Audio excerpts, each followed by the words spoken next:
कहानी इस लम्हे से शुरू होती है जहां गुरूर, गलत फहमियां और दबे हुए राज आमने सामने आ जाते हैं।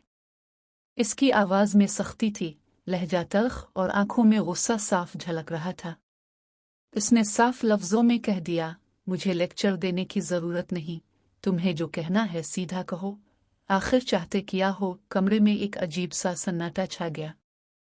चंद लम्हों की खामोशी के बाद इसने गहरी सांस ली और कहा कि वो बात को घुमाना नहीं चाहता, वो सीधी बात करेगा।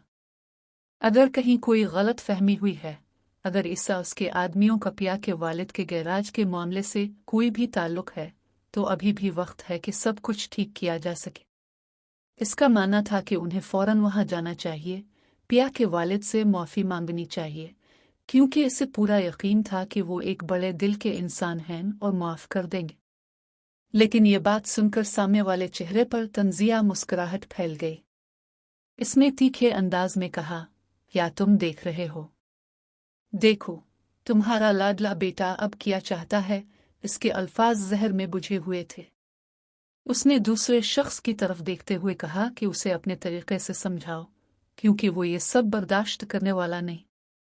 इसके लहजे में गुरूर साफ झलक रहा था जब उसने ऐलान किया कि सत्ते दाऊद ने अपनी पूरी जिंदगी में कभी किसी से मुआफ़ी नहीं मांगी।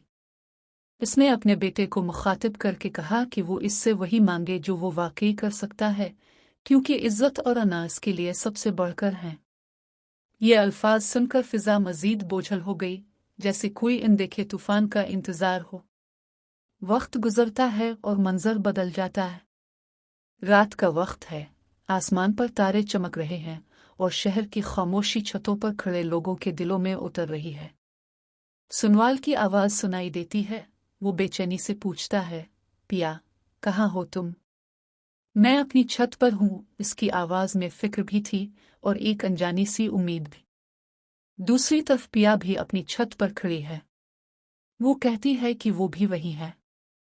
दोनों के दरमियान चंद लम्हों की खामोशी छा जाती है, जैसे अल्फाज रास्ता तलाश कर रहे हों।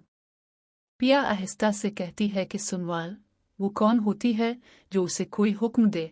वो तो बस इससे एक सवाल करना चाहती है। इसके दिल में हिचकिचाहट है, आवाज़ में लर्जिश है। वो बात को मुकम्मल करने से पहले रुक जाती है, फिर हिम्मत जमा करके कहती है,